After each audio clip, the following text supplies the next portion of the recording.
1664. The tiny band of pioneers dug in along the Elizabeth River. The standard of living was crude and extremely elementary, but they fought the cold and the dampness bravely in these first few months.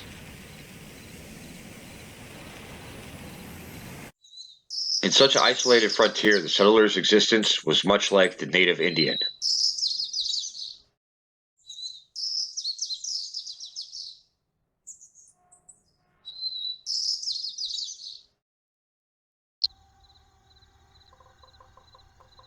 For food and part of their clothing, they relied on the forest and stream. Hunting the fields around the river provided meat for their simple diet. Fortunately, the demands of this primitive life were few and easily supplied. Each family would clear a small plot of land. They planted a various assortment of vegetables in addition to Indian corn. This was the menu of the first meals eaten by the white men in Union County. Soon more timber was cut down, more space for crops was provided as agriculture became the first industry.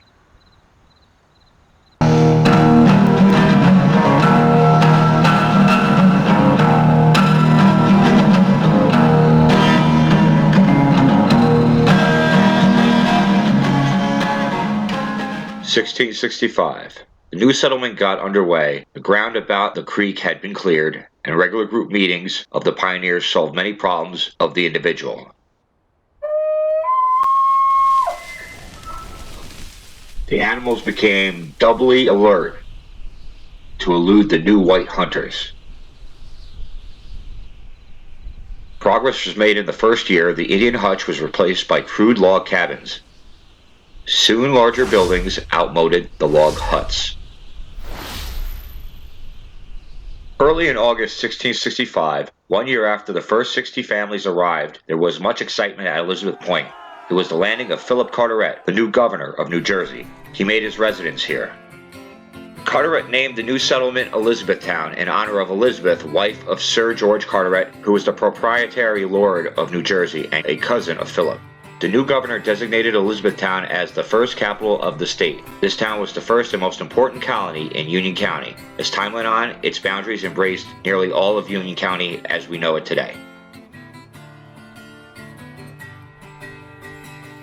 Boxwood Hall, located on East Jersey Street in Elizabeth today, was built as the first governor's mansion for Philip Carteret in 1665. It's one of a handful of surviving mansions built during the colonial era that still exist in Union County today. New Jersey's nickname is the Garden State. Many falsely believe that's because of the farmlands between the two great cities of Philadelphia and New York. However, it got its nickname because of the lavish gardens that dotted East Jersey Street from the late colonial period all the way through the early Republic up to the Civil War. Southern plantation owners would send their families to New Jersey during the summertime to escape the oppressive heat in the South. These vacationers and their wealth contributed significantly to the amount of gardens, the sophistication of those gardens, that sprawled across the middle of Elizabethtown. And Elizabethtown's gardens were considered quite the marvel of the period. It's not like I come up around here every day.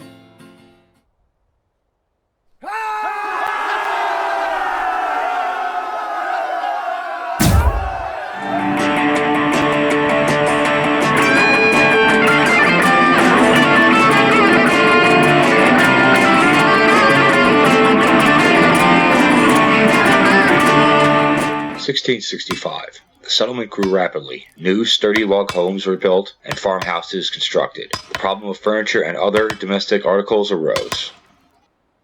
Having practically no source of supply, these articles had to be handmade from the resources of nature.